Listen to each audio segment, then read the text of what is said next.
parents, those of you that are doing the direct service with the children and families, and really hope that as we navigate today and learn today, we learn more about how to empower and equip folks and systems to support others to be that coffee bean. So thank you so much for indulging me, and I will stop pontificating because you guys did not come to hear me talk. But I'm very appreciative and want to welcome our first speakers today as we talk about local hope and practice. So the first two people that I would love to welcome are our dear friends and colleagues, Kina Frade Gilbert with AIM High, Tennessee, and Sarah Judkins. So I will pass over to you. Thank you so much.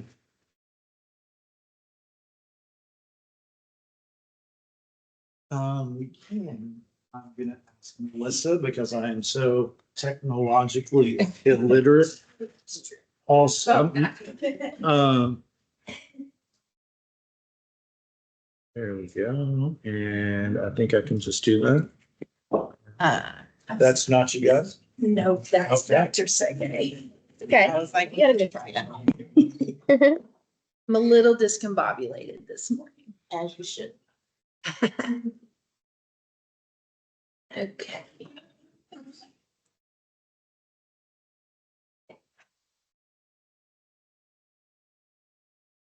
Well.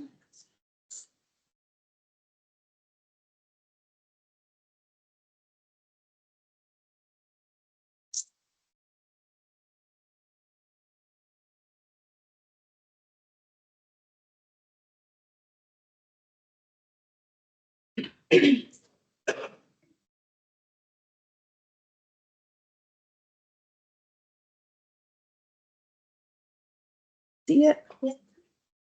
I don't. Sure thing. Hang on 2 seconds.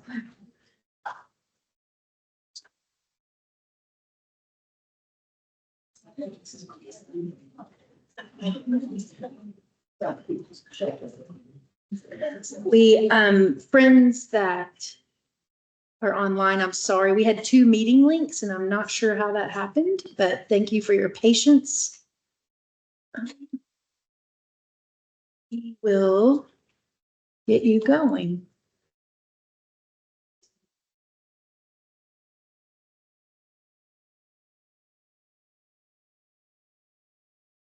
I think this is the right one.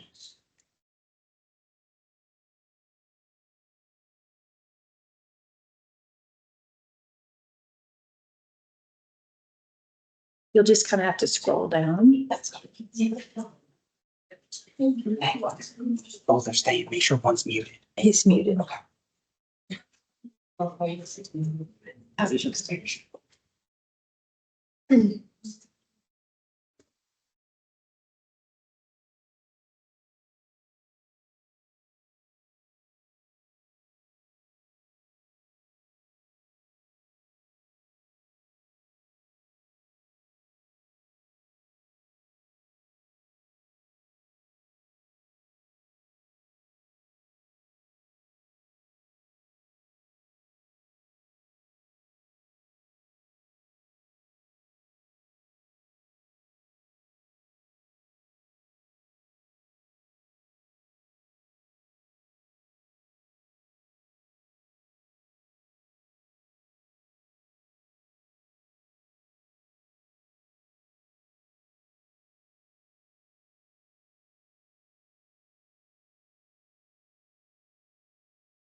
Young children and their families.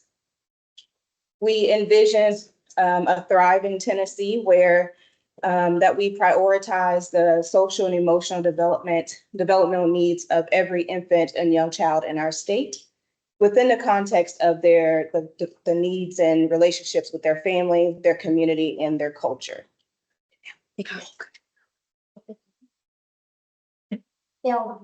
Everybody good? We're fine. We can all pivot. So today we are here to talk to you about our STARS program. And our STARS program stands for Supporting Training and Reflection for Early Childhood Systems. This is a program that is funded from the Department of Children's Services. We are moving into our second year of funding for this project. And we have partnered with the Department of Children's Services, Allied Behavioral Health Solutions, Centerstone, and Hope National Resource Center, through Tufts Medical Center to provide lots of different things. We're here today to talk about our Hope framework and how it's embedded in this project. And I'll briefly go through some of the other projects that we have with our STARS program. And this project is to support child welfare professionals and foster families and relative caregivers throughout our state.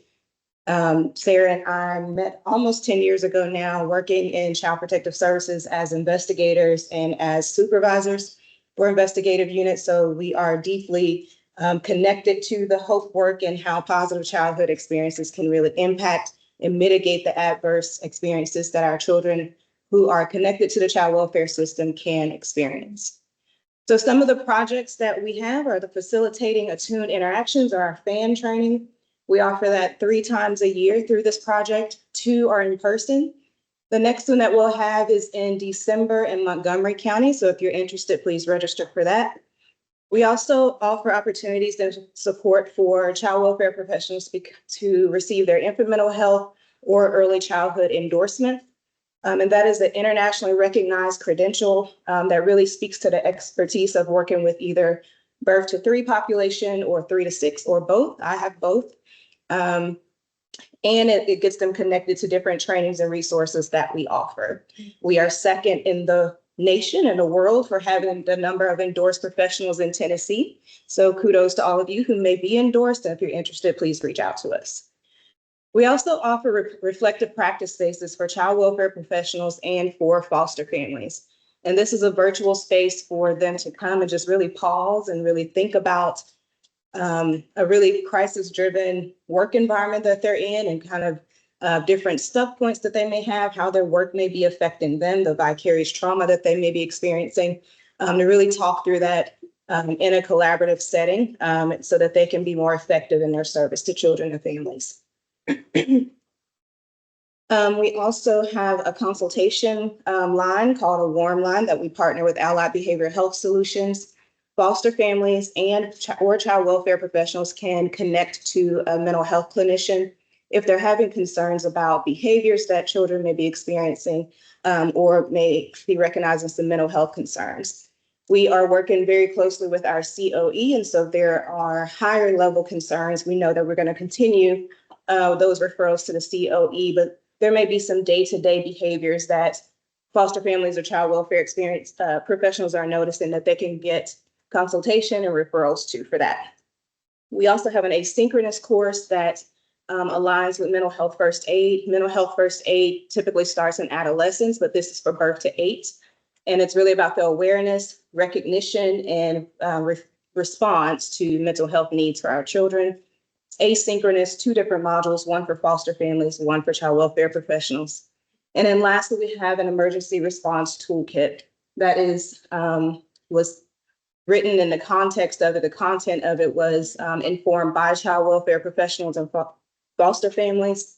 And it really speaks to that early relational response to emergencies and traumatic events that may take place with our children that are connected to child welfare. Oops. This is difficult on the PDF. Okay. So in our first year, we also have the Hope framework, which is why we're here to talk to you all today about healthy outcomes from positive experiences. So in our first year, we did really a cohort model, partnering with Centerstone and a consultant to offer 4 Hope cohorts. And we really sought to engage foster families and relative caregivers and families who may not have had their children removed, but they may be at risk or have some connection to child welfare.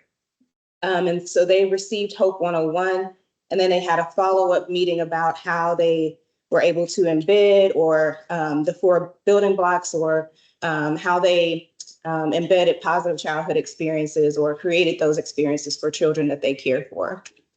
Also through Centerstone, we offered 3 Hope 101 workshops. And we were able to reach through both of these efforts, over 250 professionals, foster families, and families involved with child welfare. And then when Sarah came on board, just random people on our staff. She went through the Hope Facilitator training and she recently became certified as a Hope Facilitator. And so we are really looking at ways that we can begin embedding the 4 building blocks and positive childhood experiences into all of the training and resources that we offer through this project. So she's going to talk to you about some upcoming exciting opportunities for you all to get plugged into the Hope project. Is that a religious thing? I can stop here. So my name is Sarah. Like Keena said, I do have a child welfare background. I am fairly new to AIM High still, and so I had never heard of Hope Science and Hope Research until here. And I've been doing a lot of training since I started AIM High, and Hope is by far just my favorite. I think it's wonderful. If you haven't done a Hope training yet, I highly recommend it. But we have Introduction to Hope, also called Hope 101, done by our lovely Centerstone partners back there. Kimmy just did the August 7th one. Our next one is September 13th from 12 to 1:30 Central Time. And this is really just like as it says, Introduction to Hope. It goes over the background, the science, where it came from, how they obtained this research, and then gives you practical pieces for how do you put it into the work. So we have 2 left, September 13th and September 18th. Anyone is welcome to join. Like Tina said, our focus right now is really on child welfare workers and foster parents, kinship parents, safety placements, all of those. So that is who we're trying to reach. Let's see if I can make this thing work better. And then we have another Hope Facilitator training.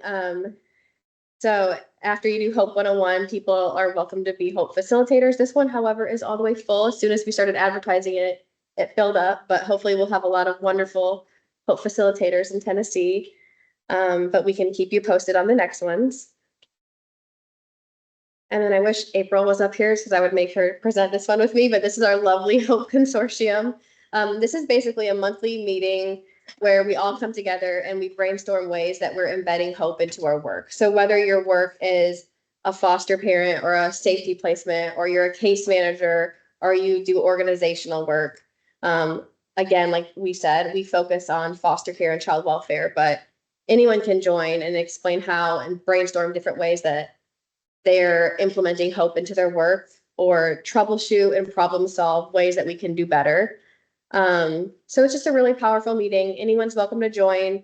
I can send out the calendar invites, but the next one is September 11th.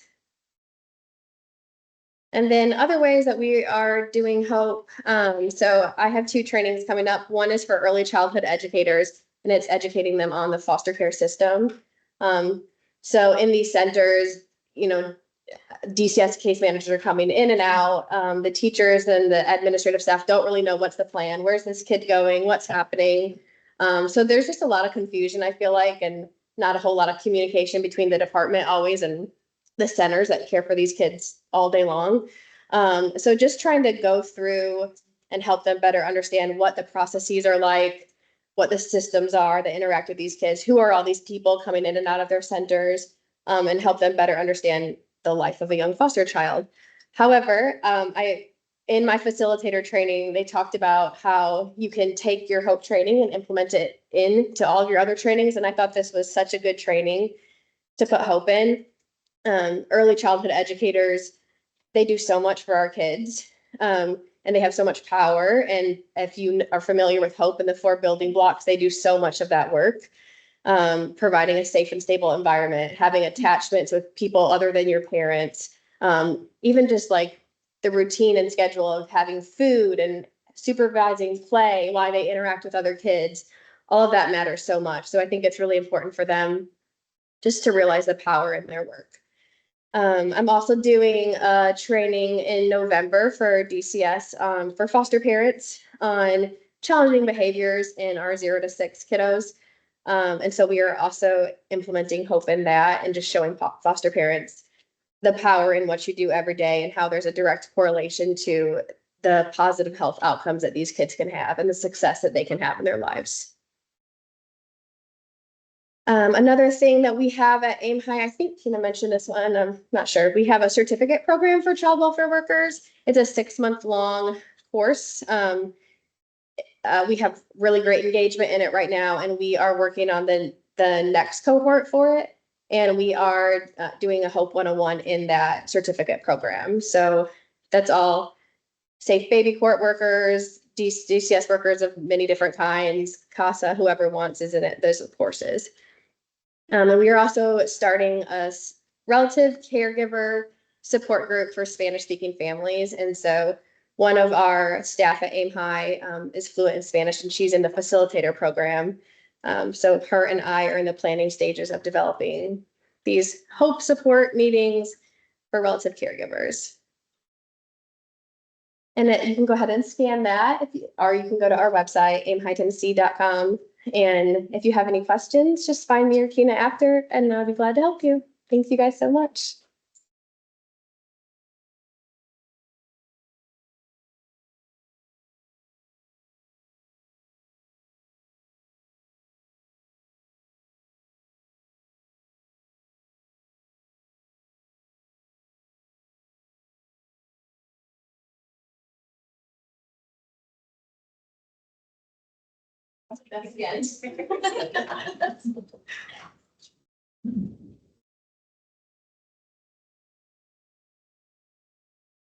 I was testing you all in the past, so thank you very much. Sorry about that.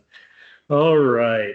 So also the Hope and Action Work would like to introduce Ashley Jasinski and Stacy Broyles, who are going to talk about the work that they are doing.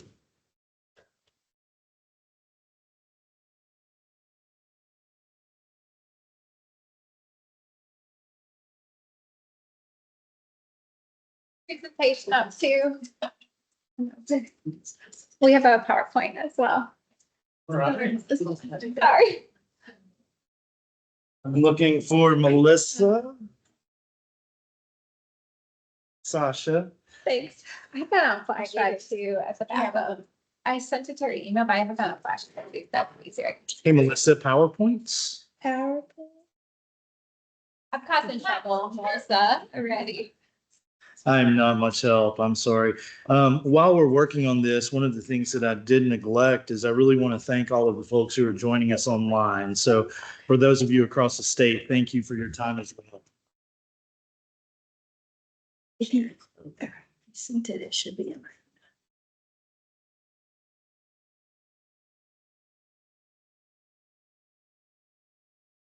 So you sent it last night?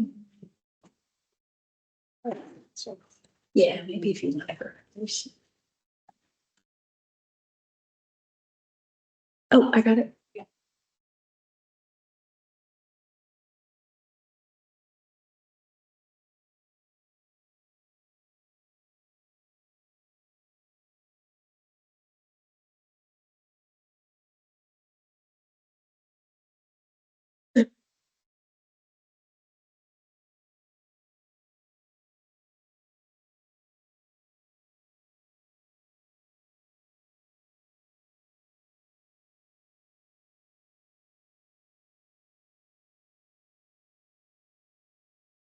Is there sound? No.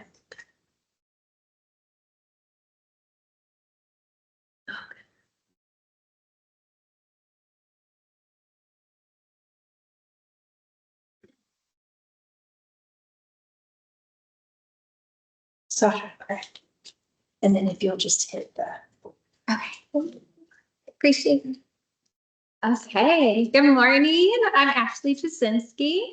And we're with the Regional Intervention Program at Hope. And we thought, what better way to start off here today than embarrassing pictures of us when we were kids, since we're talking about positive childhood experiences. So I'm on the left here. I thought, I know exactly what picture I want.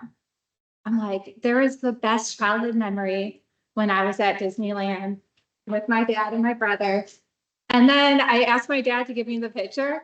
And look, y'all, I was like terrified. So I don't know like what happened. But that is a good memory. So this is me when I was little. Good morning. I'm Stacy Broyles, the one on the right, wherever you're viewing. That's me, with the pigtails. But my positive childhood experience or memory that I wanted to share, is that my mother used to sew all of our clothes. Now that's kind of iffy when we were little. But I do recall that when she would make all of our clothes from us from scratch, she would also put us on a little stool and pin the things onto us or the patterns onto us. And we would talk. And so that was good quality time with my mother. So I always think of that. And the reason why that picture's on there that you can't see it is that little summer halter top has a little heart on it. And my mom made that for me. So that's that. All right. Introducing Ashley and myself, a little bit about us, but we are also with the Regional Intervention Program. And RIP is, many of you guys might have heard of us. RIP is an international or nationally recognized behavior program for families that have concern about their child's behavior. And it's a free program in the state of Tennessee. They don't have to have a diagnosis, but it's families that come to us. It's parent implemented. It means that families are a vital part of that program. And it's also in a peer support model right there. So we have multiple locations across the state of Tennessee. Primarily in the Middle Tennessee, we have Clarksville and Columbia. We have Nashville, which is our main headquarters, and we have Smyrna. And then we also have in East Tennessee, we have Johnson City and Kingsport. And then we have Knoxville. And then we have a location in Memphis. We also have 3 out-of-state locations, 2 in California and 1 in Iowa.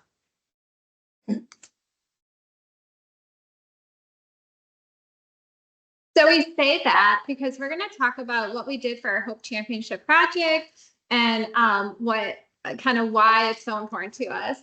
But we really wanted to know what lens we're coming from. So we're all about parents helping parents, that parent peer support, and families coming to us. So we do a lot of direct service in our program. And so Stacey and I, as technical assistants, we provide a lot of training to staff, and we go into programs ourselves and we'll help as kind of that consultant role and fidelity holders and do a lot of training in that way.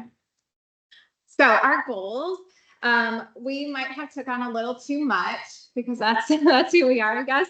But we really wanted to improve access and knowledge of the building blocks of hope and its framework through a multi-angle approach, focusing on individual families in our program and the community, looking at our RIP staff through a little bit bigger lens, and hopes that if we can train them on the hope framework, then they can kind of trickle down approach and train our families and give that resource to the families. And then also present at a larger scale. So like those big conferences or community presentations.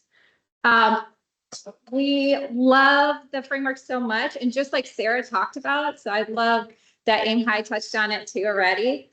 We had so much fun incorporating the framework into other trainings we already had.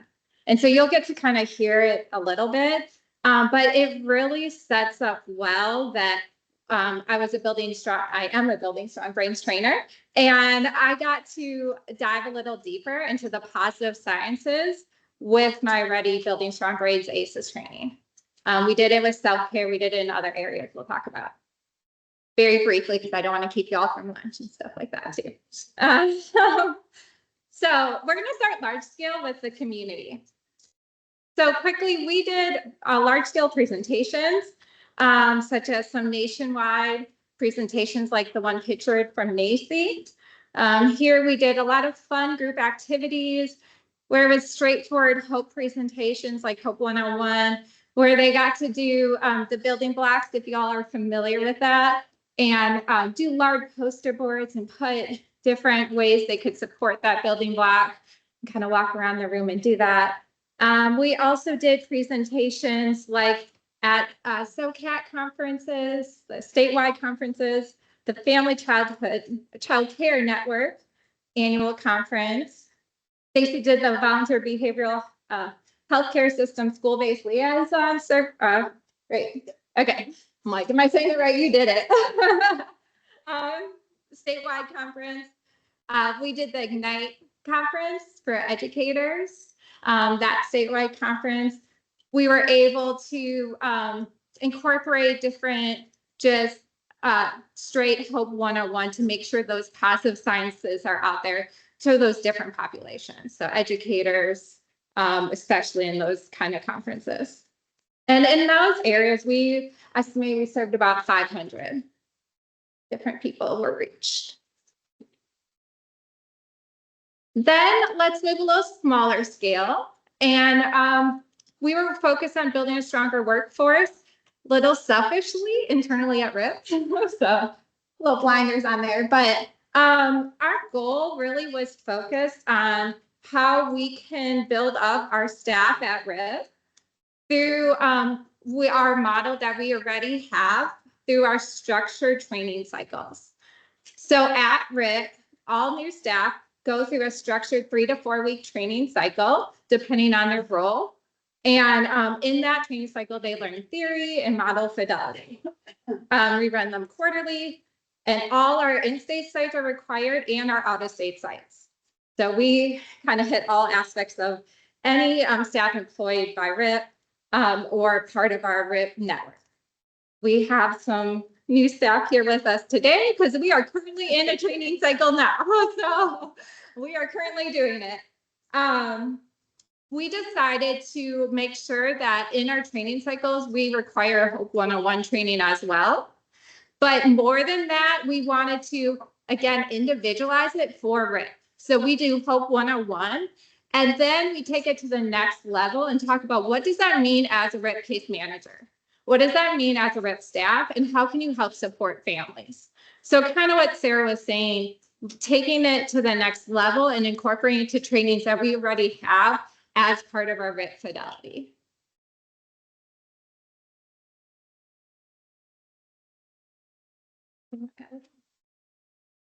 And lastly, this is my favorite, because I used to be a case manager. Now I don't get to case management as much anymore. So I like getting to interact with our families. We wanted to make sure that this HOPE framework and the building blocks got directly to the families as well. So we went to the programs and we did a 30-minute HOPE 101 as part of our parent work groups that are part of our RIP programming. So part of our RIP program, every so often they'll do a parent support meeting that runs during program time. And so we were able to do that. We just ran our first one, let's see, last week in all our national programs. So we were able to do that. We got great feedback with that. And our goal is that as Stacey and I do site visits, that will continue to all our RIPX sites, all the other in-state sites as we go out to do our contractually required site visits. We're also able to do, and we're really honored to do other trainings that were reached out by the community. So DCS foster families and their virtual training series, we have run probably about 4 or 5 different trainings for them as well. And it ranged from doing part of infant and early childhood mental health and HOPE to just straight HOPE 101.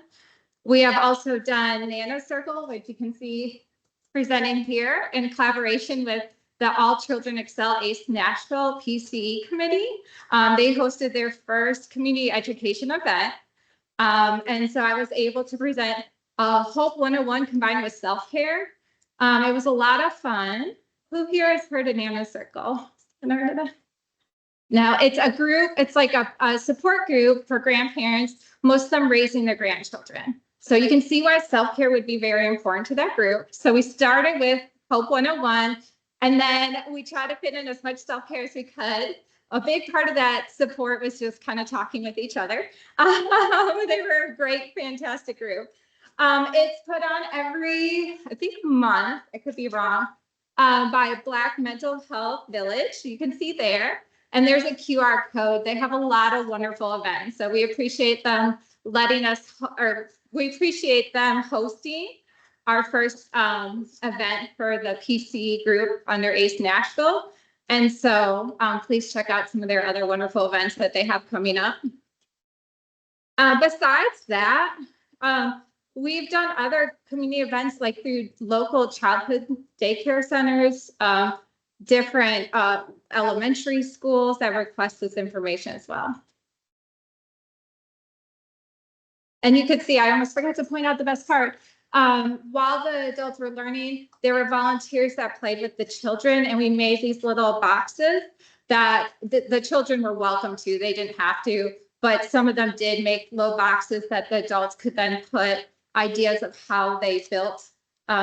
They could build up the building blocks of hope. They could put in that box. And that's what the middle picture is. And so then we broke down how we built up each block. So we were really intentional with building up the building blocks of hope in each of these ways. As I mentioned before, RIP is built on that peer support model. And so what that means is we have parents that come in after they've completed the program, and one, they give their time back to the program, but then also two, we hire parents in the program. And so it's really powerful where they can kind of pass their experience over, but also support new parents that come through the program. And so I'm going to shift gears a little bit in how we see those parent case manager relationships are in the lens of the building blocks. So you can see on the screen, we're representing the relationships building blocks. And case managers, number one, they build a relationship with a family that comes into treatment with us. And then the program is very mindful about building relationships between other parents that are in the program currently. And so adults also learn. And so this also represents the building blocks. I always like to find new things. All the building blocks are represented within our program. But parents and adults in the program learn how to facilitate social skills. So it's going to be a twofer here shortly, I think.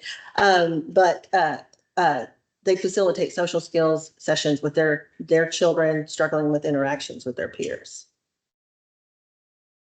Environment, RIP really represents a really good, safe environment where parents feel a judgment-free zone. They have dedicated space for their families. They take ownership of that program. We provide access to safe, supported classroom environments where they practice behavior management skills or new strategies that they've learned on how to manage specific behaviors, and also run those social skills sessions. And so it's a safe place for kids and adults both to practice new skills that they're finding. Our program also encourages parents to analyze their home environment while providing suggestions. So we write home programs with their case manager to look at the environment that they're providing where challenging behaviors are occurring mostly.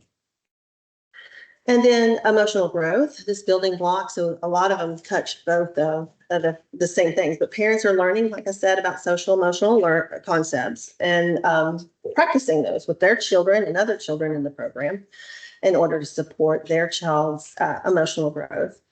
Children are supported by other adults to name their feelings and use words when communicating during social interactions. Parents communicate with other parents about common struggles. Like Ashley mentioned, we have parent support group meetings, and we've been so blessed to be able to talk about the building blocks in those support groups. But whenever they're dealing with challenging behaviors, it helps to have somebody that's going through similar things and be able to talk to them.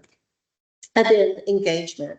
And so families are encouraged to establish a support system within their community, which is part of the program, but then also opportunities for engagement in various community programs, work groups, outreach within the RIP umbrella is also provided. So they get to, shared with families that are currently in treatment.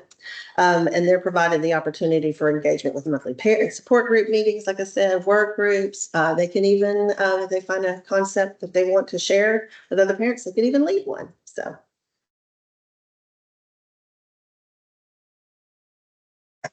So all these aspects of our Hope Championship Project and really all the services RIP in the Department of Mental Health and Substance Abuse Services RIP provides are completely free. So these are all free. We served about 315-ish families We served about 20 to 30 staff, training them with Hope. And then there was, like I said, about, I think it was about 120, I put my notes over there, about 100 different professionals at that, or no, 500, I'm sorry, that's 500 different professionals at that conference level. So here's some feedback we gathered. Now, what I will say, this feedback, we did target families. So we didn't give it to staff and we didn't do it at the conference level. Though I do know the conference holders did collect it, but I didn't really trickle down too much to us. But this is straight from the families. ACEs are so important, and so are PCs. We are doing the work to break generational curses of trauma. Get that you can, get all that you can. And this was one that included self-care. So they were talking about self-care. It will help you in the long run. A must for the caregiver. This session will help all of us learn about good, informed mental health. Early childhood intervention like this will help the family know about positive childhood experiences. And this family, there was a lot going on, so kind of know that in the background. But the positive experience portion was encouraging to me. The families I work with are unemployed or underemployed with children under 18 and receive state assistance. I see ACEs all day in the parents and the kiddos, knowing that my investigating in them can help build up what is broken mama and lay new paths for the kiddos is why I show up. And I love seeing the science behind it making a difference. And I think that's what is so encouraging with the HOPE framework and getting this training and knowledge is it really helps solidify and build that. How can we build that positive science in? We can't forget that ACEs exist and know that science, but how can we add some of this positive science in too? So we just want to thank you all. We want to thank the Hope National Resource Center, Centerstone, of course. We're really happy to be your champions and look forward to years to come of promoting the building blocks with everything that we do. So Thank you so much. and if you want to learn anything about WIC or Hope or our work, we're here. So thanks. Thank you guys so very much. So Melissa, thank you for helping with technology with that. So it is my pleasure to move us along on the agenda and introduce Dr. Robert Sege and welcome him back to the great state of Tennessee. Dr. Sege is a professor of medicine and pediatrics at the Tufts University School of Medicine. He is the director of the HOPE National Resource Center, located within the Center for Community Engaged Medicine at Tufts Medicine, and is the co-director of the Community and Stakeholder Engagement Program at the Tufts Clinical and Translational Science Institute. He is a senior fellow at the Center for the Study of Social Policy, a national nonprofit public policy research and technical assistance organization. Dr. Sege is a board-certified general and child abuse pediatrician for over 20 years, leading pediatric primary care at the Tufts Children's Hospital, formerly known as the Floating Hospital for Children and the Boston Medical Center. I think I am much smarter for having just read that bio. So Dr. Sege, I will turn over to you and thank you so very much for being back with us in Tennessee.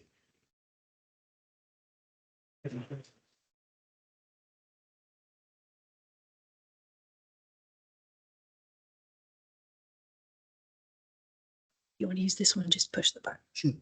What a pleasure. I have to say, it's a little intimidating to be introduced by the executive director and then hear about all the work that's already going on in Tennessee around HOPE.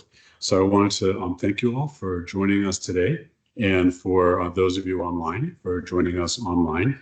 If you're online, you won't get a free lunch, but otherwise, I do hope that you'll stay through the discussion later.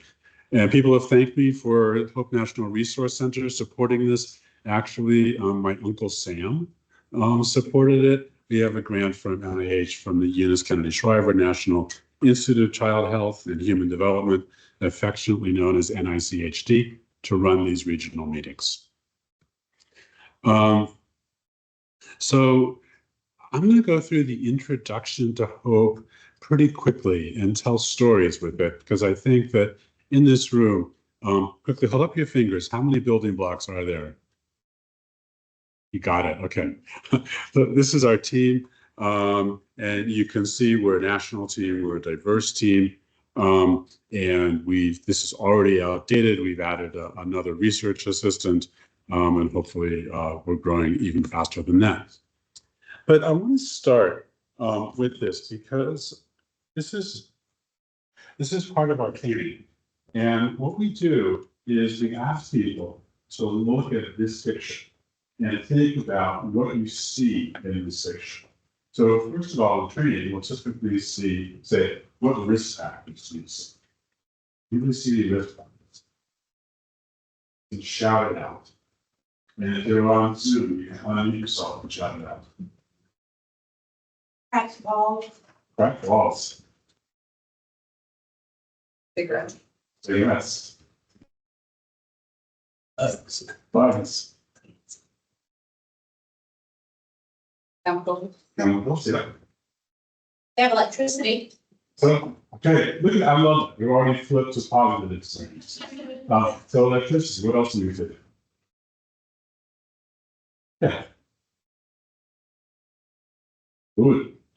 Will you repeat that so our online folks can hear? Sure. So what we heard was we're going through risk factors, and we switched already to there's electricity, there's food. What else do we see that's positive? And online people, feel free to leave songs to try out, and you'll be like a voice in the heavens. Babies back in place, so same mind. Totally. Spirituality. Toys. What's this loose? Spirituality. Spirituality, absolutely. Housing. And housing.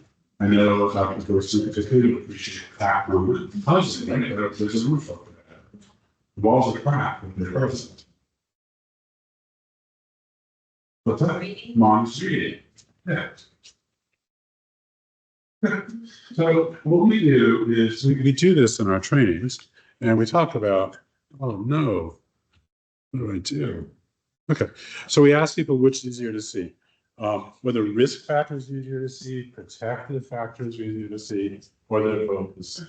And when we do this, whether it's online or in person, something like 2/3 of people say that risk factors are easier to see. Doctors a little bit higher. But that's what our training is, right? Before the training, we identify problems and then we try to solve them. And it's important because those problems are really there. It would really be nice if mom quit smoking, but that's not all that she is.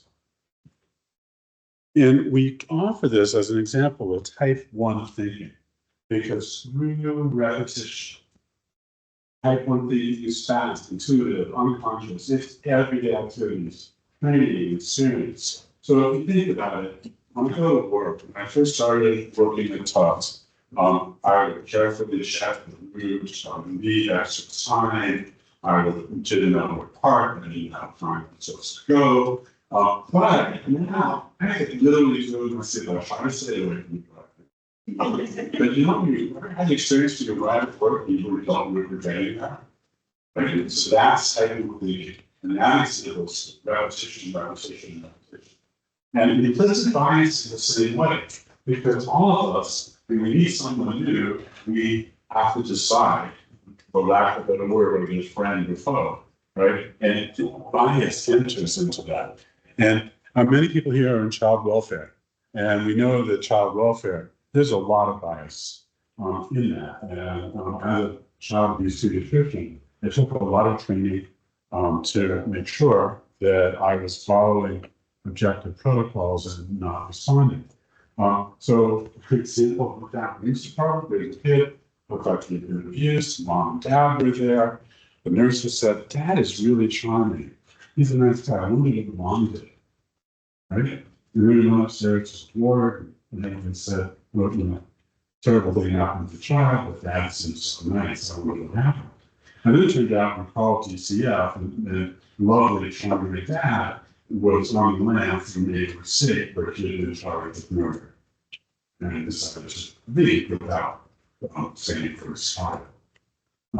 So what I learned in that is that sociopaths can be Convening. And the other thing I learned even deeper is not to trust something feelings. And I can tell you that I have people who were nasty, who didn't like doctors, shockingly. Get you to carry this. Okay, you can get me to carry this around. Okay. I think they can hear you better through that one. Okay.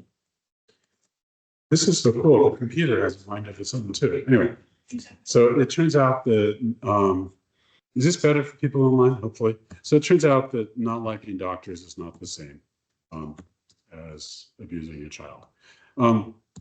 So I want to also talk a little about ACEs. And so ACEs, in addition to what ACEs meaning here for childhood excellence, the CDC calls it adverse childhood experiences. There are 10 kinds of experiences, and most professionals have heard about these. And we know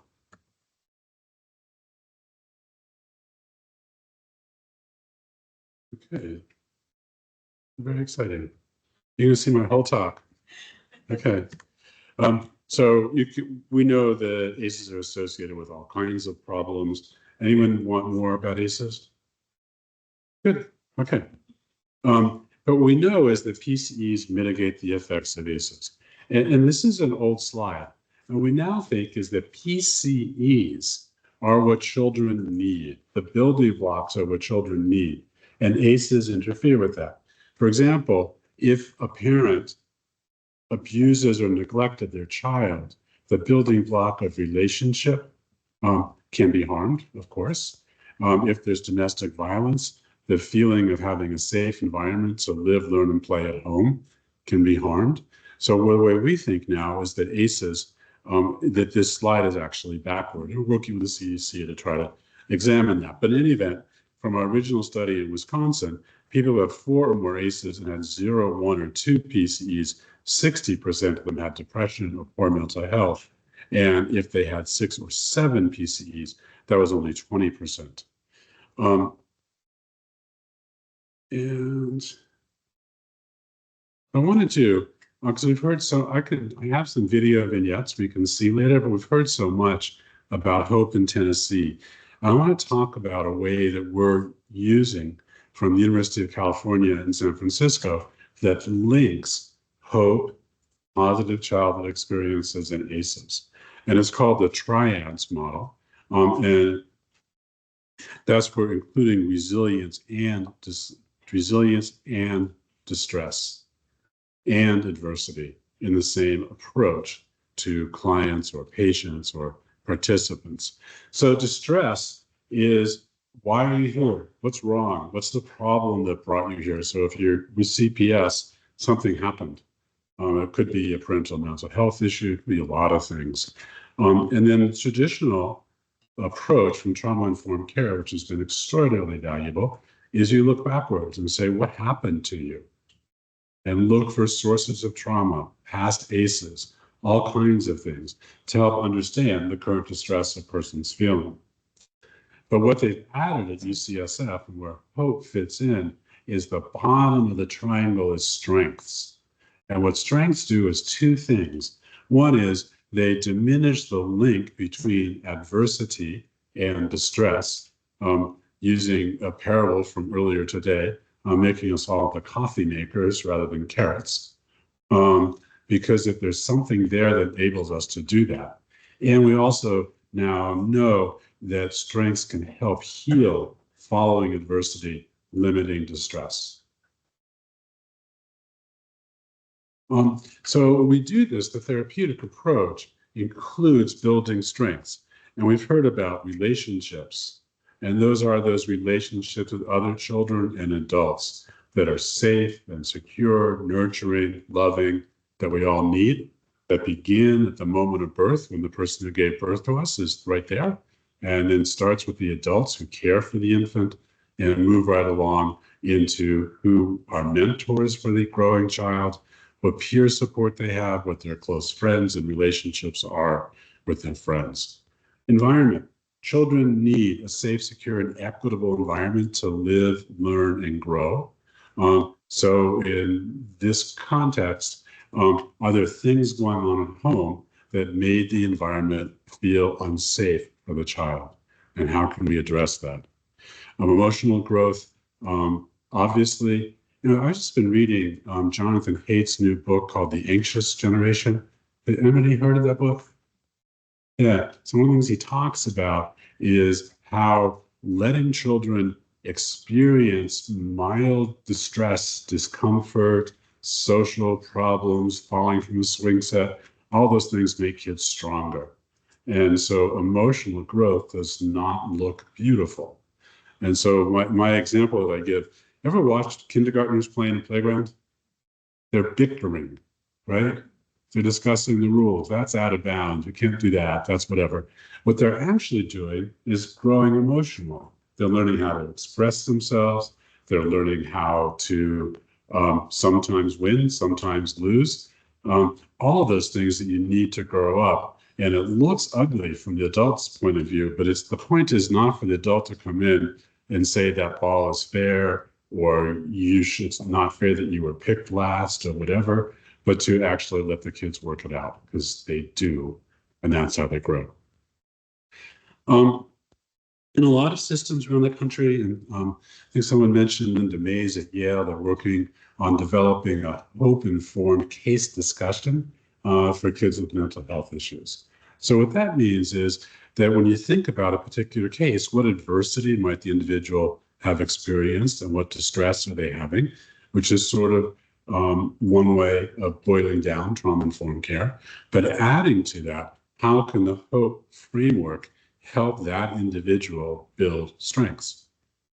And it's been so amazing to be in Tennessee. There are projects throughout Tennessee with Centerstone, local champions, HOPE, HOPE Home Visiting, HOPE in Spanish, online modules, which are now available on our website. And Centerstone is a HOPE-inspired organization now. Aim High Tennessee, we heard about them.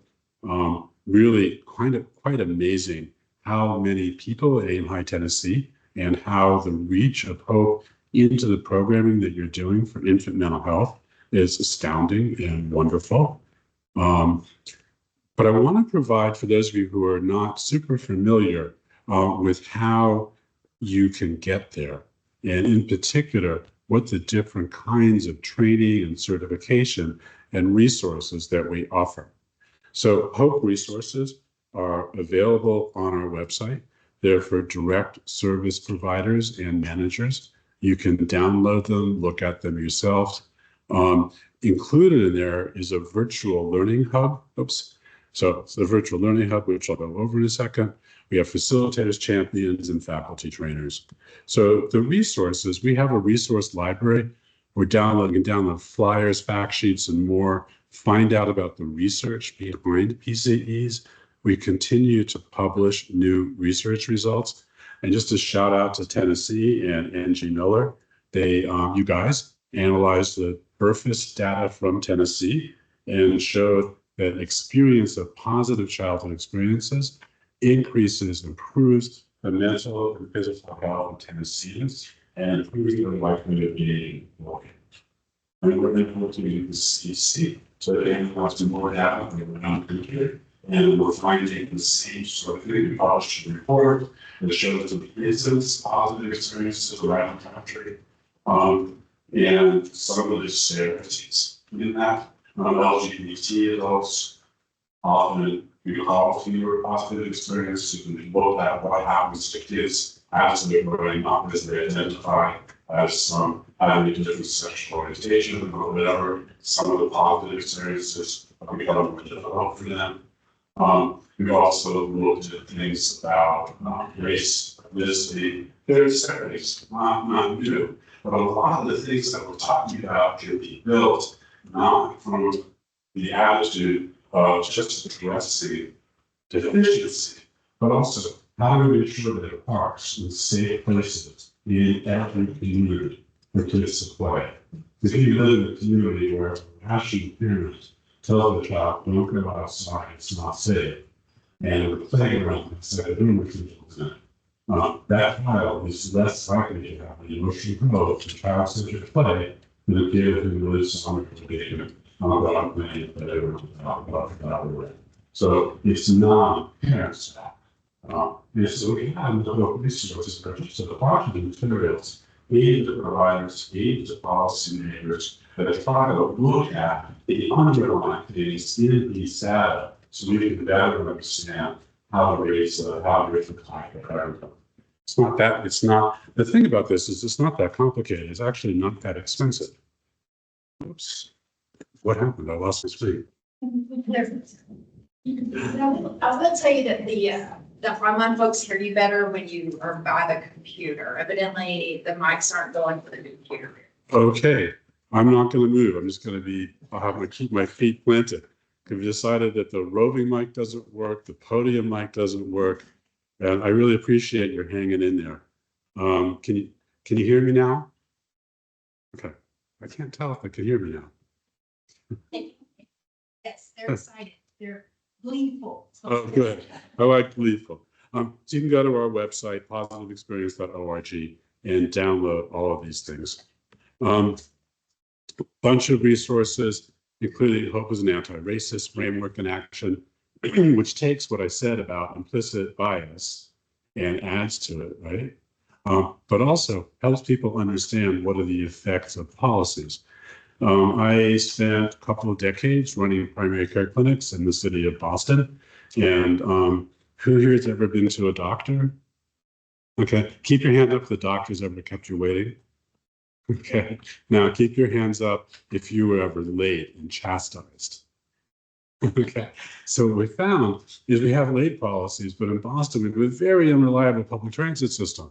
So when we looked at who was affected by our late policies, it was not evenly distributed across all the patients who came.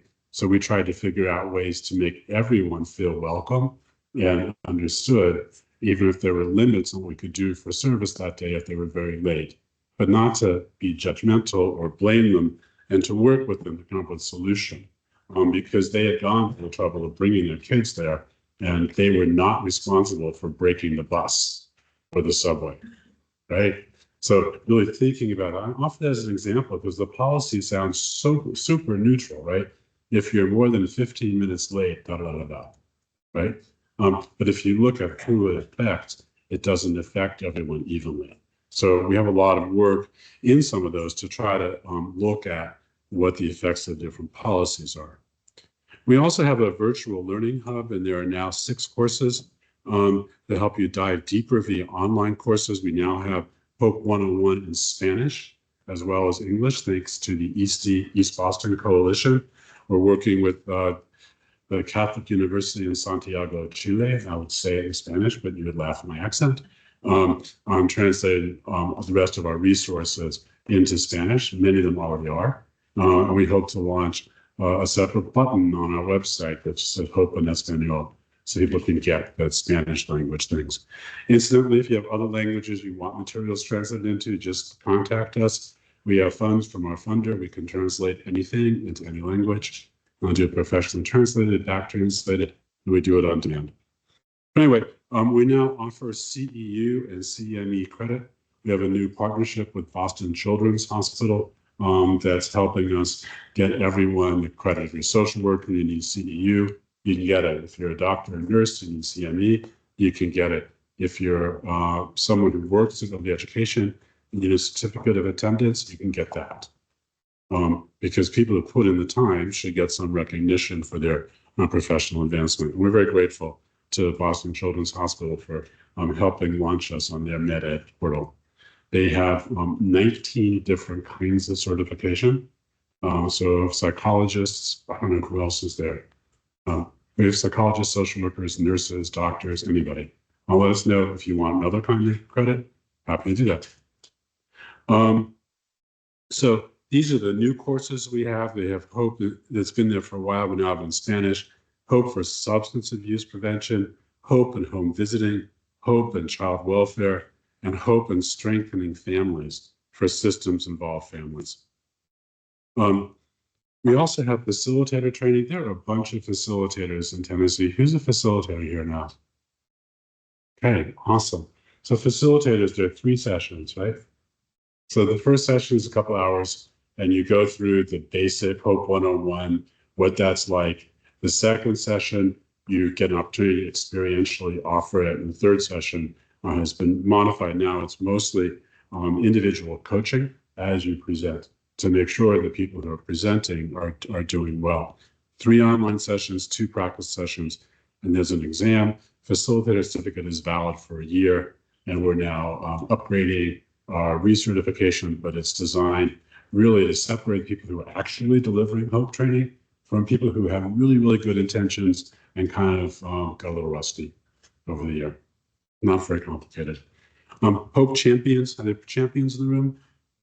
Great. So Hope, look at that. Wow, a lot of you all, wonderful. So Hope champions are facilitators who have gone on to additional training, and their specific training is to help organizations look at organizational policies, where hope fits in at the organizational level, and to help people do that.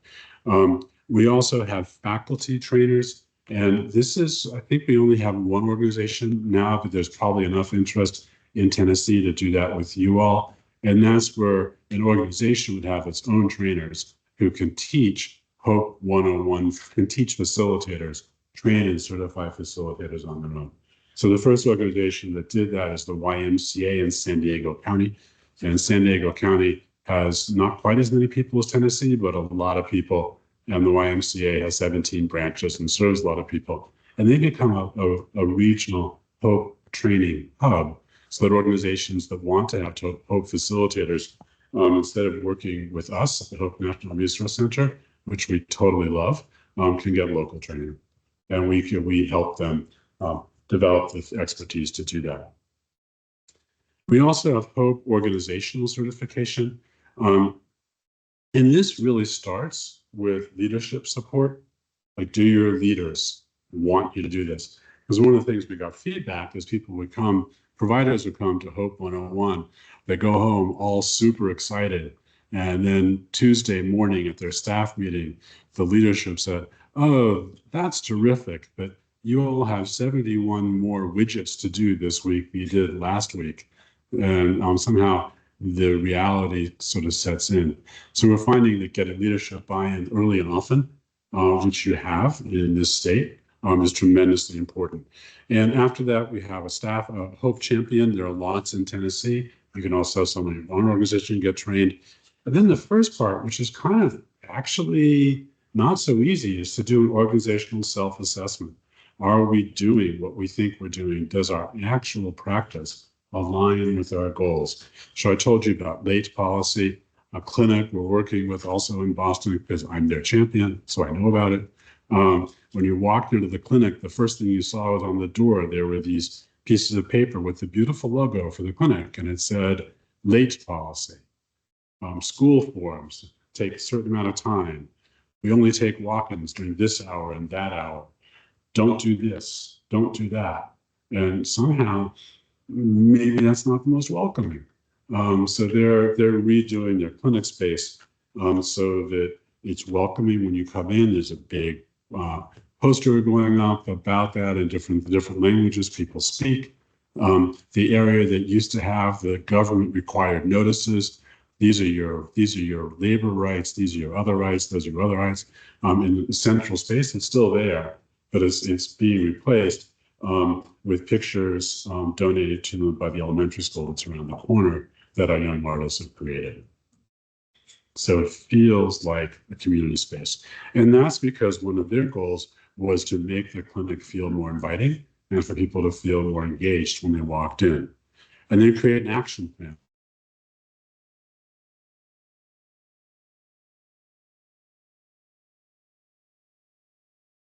It's a piece of paper with 4 squares in it, each square corresponding to one of the building blocks: relationship, environment, engagement, or emotional growth, and questions that cue the children to answer some of those questions, like what relationships, I forget what it was, who's your best friend? Where do you feel safe and have fun? All those things. And they give the kids either pens or crayons, depending on their age. And the kids fill them in while they're waiting. And I asked you if you ever waited at the doctor's office. One thing that American healthcare is really, really, really good at is making people wait. And we can fill that with having children respond to those, and interactions with the children, their parents, and the staff are really wonderful. So a way to bring hope into practice. And then once it's done, you can complete the implementation, become hope informed. That also involves some quality improvement work, ideally including parent viewpoints to make sure that you're staying true to what the goals were and what you learned from this.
Yeah, that one.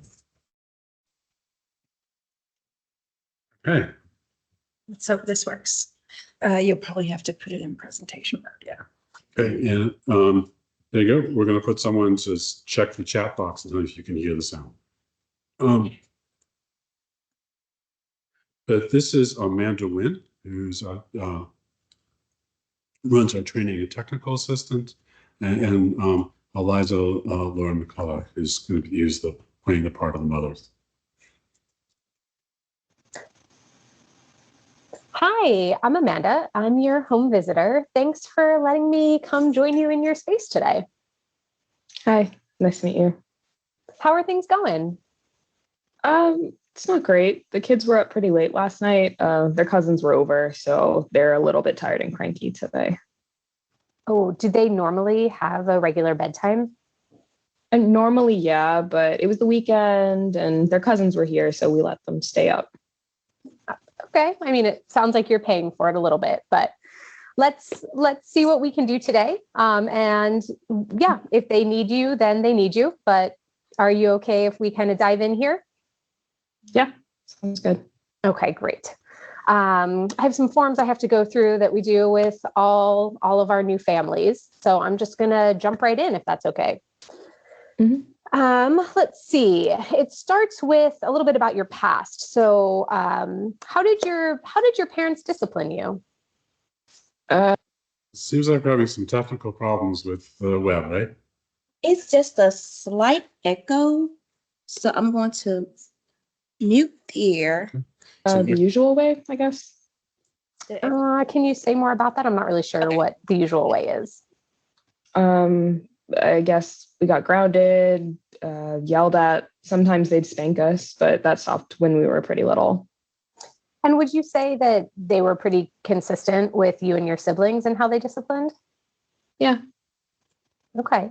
And do you use any of those measures with your kids at home? I mean, I don't spank really. Really, or you don't? No, I don't spank my kids. I mean, I'll smack their hand away if they're about to touch something dangerous, but that's it. All right. I guess we can talk more about that later. Next looks like mental health. Okay, so do you currently or have you previously had any concerns with your mental health? No, not really. Okay, great. No depression or anxiety or anything like that? I mean, when my son was born, I got kind of down for a while, but I think that's normal. Maybe, maybe not. Do you feel like it's still an issue today? No. Okay, great. Oh, did you need to check on that? Oh, yeah, I should probably go check on them. All right. Can we finish this later? Absolutely. Hi. Okay. What do you all think? Any comments? And I'm going to repeat them for the online folks. What do you think of that? Was that how do you think that Lauren felt as far as being understood? A little cringy. Who said that? Okay. Who agrees it's a little cringy? Okay. Now, this is obviously a little bit exaggerated, but it's not hard to see how our clients or patients or participants would experience our screening in that way. She was doing a standard intake for home visiting program. And it seems like everything mom did was wrong, right? And it wasn't that she's not a good person, and Amanda wasn't a good person, not well trained. She was doing what she thought she was supposed to do. Does that ring true for anybody for how families might experience working with our systems? Yeah. And there are a few parents here, right? Yeah. I can see them nodding their heads vigorously in the back. So the problem is, or the solution is that, okay, we have to do this. It's not like you can decide today we're not going to screen for food insecurity because it's unpleasant, right? It's part of our jobs. You can't undo it. So I want to show you what it looks like when we use the HOPE model, the HOPE framework to sort of frame what the screening looks like.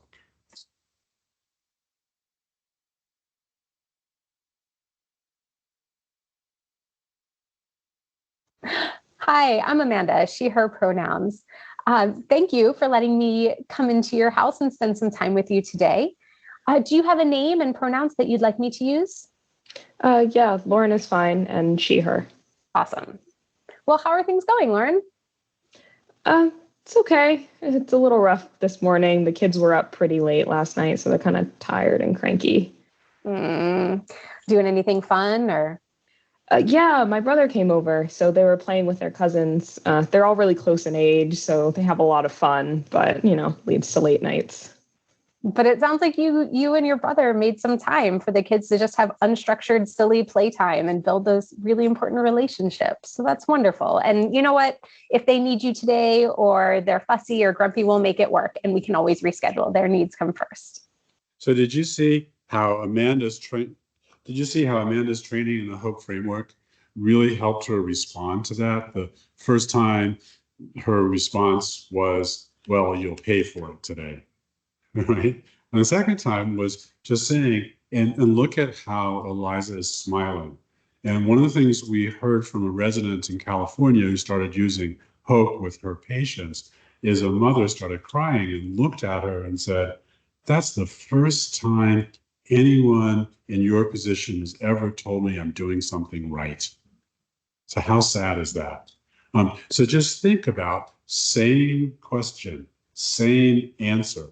But what we're demonstrating here is that the social worker, played by Amanda, who is a social worker, changed what's going on between her ears and how she's interpreting the participants' answers. Great, thanks. Yeah, no problem. So today's all going to be about just going through some standard questions that we ask all of our families. It can be really helpful for me to learn a little bit more about you to help focus our time together. But the questions do get kind of deep, kind of fast. So I just want to be clear that you are not obligated to answer any of them. And if there's anything that you'd rather skip, please don't hesitate to tell me and we'll just move on to the next one. These are all optional, okay? Okay. Awesome. So we'll start a little bit with your childhood. Can you tell me a little bit about how your parents disciplined you and your brother and other siblings that you might have? I guess the usual way. They would ground us if we did something wrong. Sometimes my dad would yell at me. When I was really little, my parents used to spank me, but that stopped when I was like 10. Okay. And would you say that they were pretty consistent with the siblings? Yeah, I think so. My brother definitely got grounded and yelled at more, but he also got caught more. So Sure, fair. Do you use some of those same practices at home with your kids? some of them I don't spank at all. Although I will try and slap their hand away if they're getting at something dangerous too fast. And I really, really try not to yell, but it can be kind of hard on days when it's hard to keep my cool. Absolutely. I think all parents struggle with that. I just wanted you to notice a couple of things there. One is that, like many of us, we recall spanking from our childhood, but don't spank children. So there has been a generational shift in white people, Black people, people in the rural South, people in Portland, Oregon, about how to use corporal punishment or whether to use it. So because a person themselves experienced spanking or doesn't think it's so bad, does not mean they use it with their children. So from the American Academy of Pediatrics point of view, we think there are better ways to discipline children, and there are, unfortunately, consequences from spanking. So if you think about the HOPE framework, if a child is very afraid of one or both parents because they might get spanked, it can interfere with their relationships. And we've done some research that we published that shows that when a parent tells you that the children get spanked at home, there's actually a high incidence of intimate partner violence. And that goes along with the amount of spanking or corporal punishment has gone down over the years. So the families that still use spanking, back in the day when most families did, it didn't tell you too much about the family. But now those families that still spank their children, you should have your antenna up about the possibility of violence between the adults, because they tend to go together. But I love the way in this one, Amanda was understanding of the mother, didn't immediately pounce on her when she talked about her parents spanking, but really gave her a chance to express her own values and practices. If you want, there are some really great techniques that have worked for some other families around doing your best to stay cool and calm and collected in those moments where you're trying to get out the door and the phone's ringing and the kid's crying and somebody has to go to the bathroom and somebody else needs their shoe tied. We can spend some time at a different session going through that if that would be helpful. Sure, that would be cool. Awesome. And it sounds like it's really important to you to keep those kids safe. So I just want to call that out, that I see that feels like a priority to you, and that's wonderful. So the next set of questions is a little bit about you and your mental health. So do you currently, or have you previously had any mental health challenges? No, not really. I mean, after my son was born, I was kind of down for a little while, but I think that's pretty normal. Yeah, it definitely can be. A lot of parents have baby blues when new babies join the family. And some do have postpartum depression. Did you talk with anybody about it at the time? No, not at the time. Okay. And if those feelings came back now, do you feel like you have folks that you could connect with about it for support? Yeah, I could probably talk to my best friend. I love best friends. They are lifesavers. I'm so glad to hear that you have one in your corner. Yeah. There are also some pretty phenomenal resources right here in this community. Happy to tell you about that later, but if you need to go, we can go. Yeah, we can finish this up at a different time. I should probably check on them. I'm sorry. No. It's absolutely fine. We'll finish this up next week. All right. I'll talk to you later. Bye. Bye. Okay. So I'm going to go back to the slides here. So what kind of things did you all observe besides what I stopped the video and show? She validated what she said. Absolutely. And she left doors open. Did you notice that she didn't just say, well, you can handle depression or your friends can help you, but also if you need it, there are resources here. And what that does is it puts it right back in that person's court, not I, the judge, determine that you need help. But if you need it, and if these things don't work, we're here to help you. And that, I think, by that time in the conversation, you can see that using hope has already brought out some of the positive experiences that the child had. Amanda did a nice job identifying and honoring those experiences. And so when there were tougher things that came up, they had this background and understanding, and the person played in this case by Lauren, understood that Amanda was out to help, not to judge. And boy, is that important in child welfare, because child welfare, every single encounter, every parent knows that there's, what is it, an iron fist inside the velvet glove, whatever the metaphor you want to use is. But having the feeling that the person understands you and understands some of your positive experiences and the things you bring to it. And I also think it's just so enriching as a provider. I mean, I used to work at Boston Medical Center, which is our city's safety net hospital, and they had a wonderful OB program for moms who had substance use disorder. Oh, I did something wrong. Okay. I won't do it again, I promise. Anyway, had substance use disorder. And sometimes those babies would come to me after they were born. And by using an approach sort of like Hope, I developed a sense of curiosity because I knew that those moms had decided to carry the baby to term, had gotten into or stayed in remission from the substance use disorder throughout pregnancy, were a mandated reporting state. So each and every one of them had to negotiate with DCF to keep the baby in their custody. And so here I was curious, how did you do that? And honestly, I'm pretty impressed. It's hard to do all those things. What gave you that strength? And then because you can have in the back of your head, listening for relationships, environment, engagement, emotional growth, and you can reflect back with the parent what happened, what helped them do that. And that enabled me as a provider both to feel better about them because you don't have this whole set of immediate reactions, but also to be able to talk with them really openly about their treatment. And it turns out that babies cry a lot from 2 weeks to 2 months. Anyone ever had a baby? Right? And how rested did you feel when your baby was 7 weeks old? Not very, right? So a lot of parents who have substance use disorder think that now the baby's born, this is a great time to wean my methadone or buprenorphine or whatever. What do you all think? Good idea, bad idea?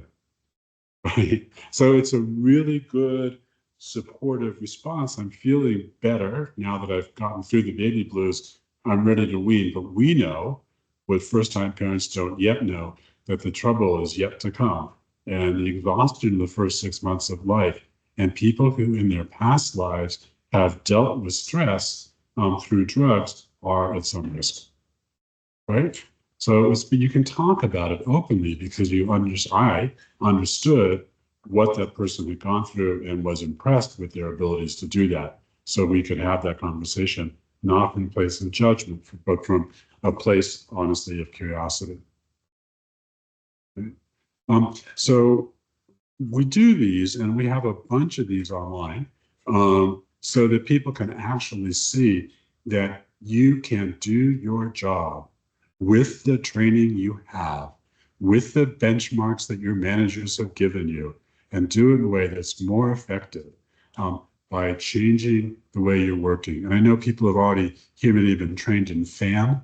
It's an approach. What Hope does, it gives you those building blocks to listen for and expand.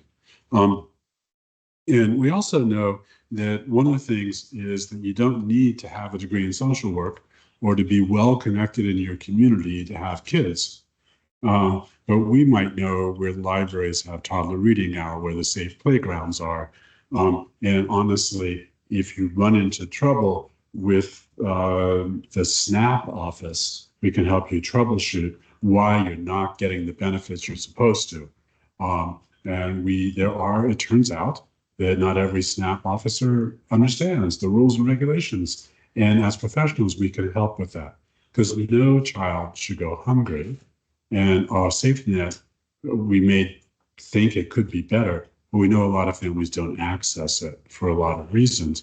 And we can become experts on that. But starting with the place where what we're doing is forming an alliance with the parents to form a safe and equitable environment for the child to grow up in, and not judging them for not getting the benefits to which we know they're entitled, but they may not. So what I want to do is see if any questions now, and then give you your charge for lunch. So next thing we're going to do is we're going to have lunch, right? Rob, are we going to have lunch next? Yes. Good. So what I'd like you to do is, it seems we went around, people describe themselves. People are sitting with people they know or work for the same organizations. So please get up, shift around a little bit. And you heard a lot about what's going on in Tennessee. So use the lunch, it's about an hour, to network with people. You can eat, you can get up and walk around and meet people.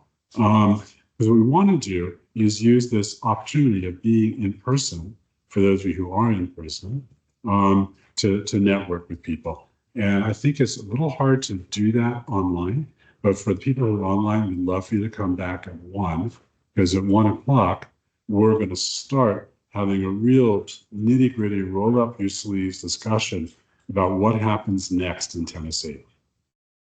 Okay. So thank you very much.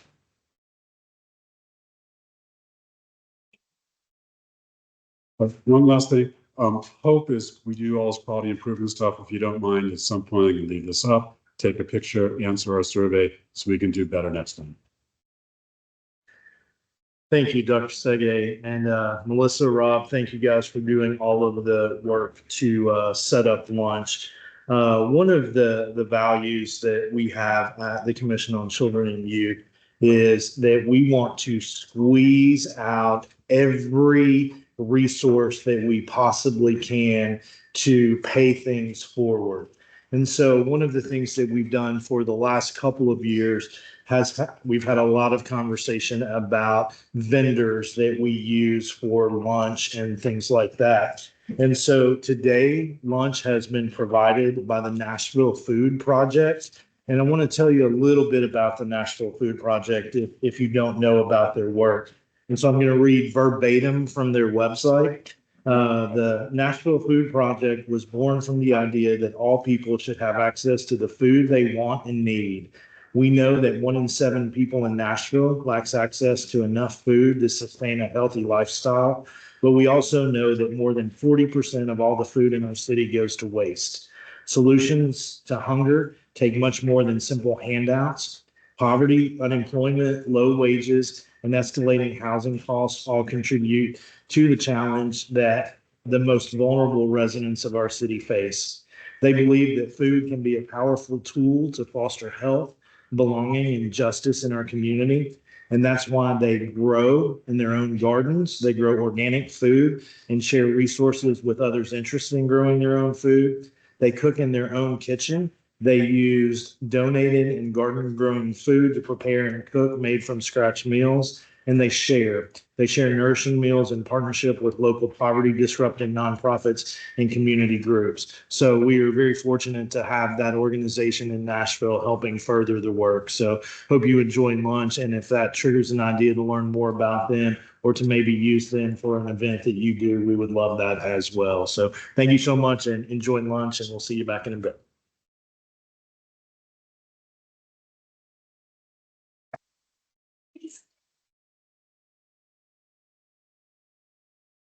So Rob, not trying to do is put out the little fire thing. It's hot. So just know that going in, but it's garden salad, roasted chicken, mashed potato, garlic mashed potatoes, seasonal veggies, bread, and cookies. And tea, and we don't have ice kids because in my head at Jones had ice. So I love you, the tea was cold at one point this morning. Yeah, both sides.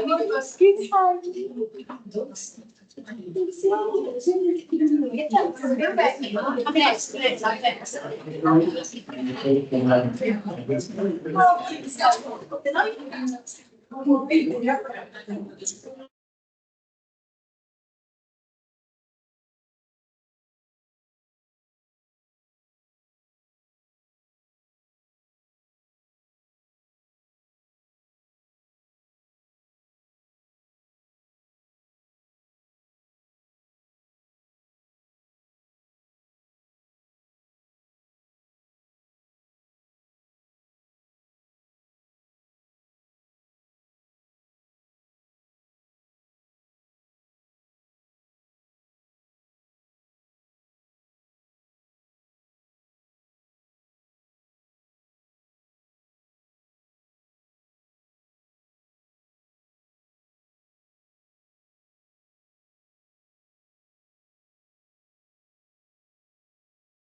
Can you hear me on the computer?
I figured out.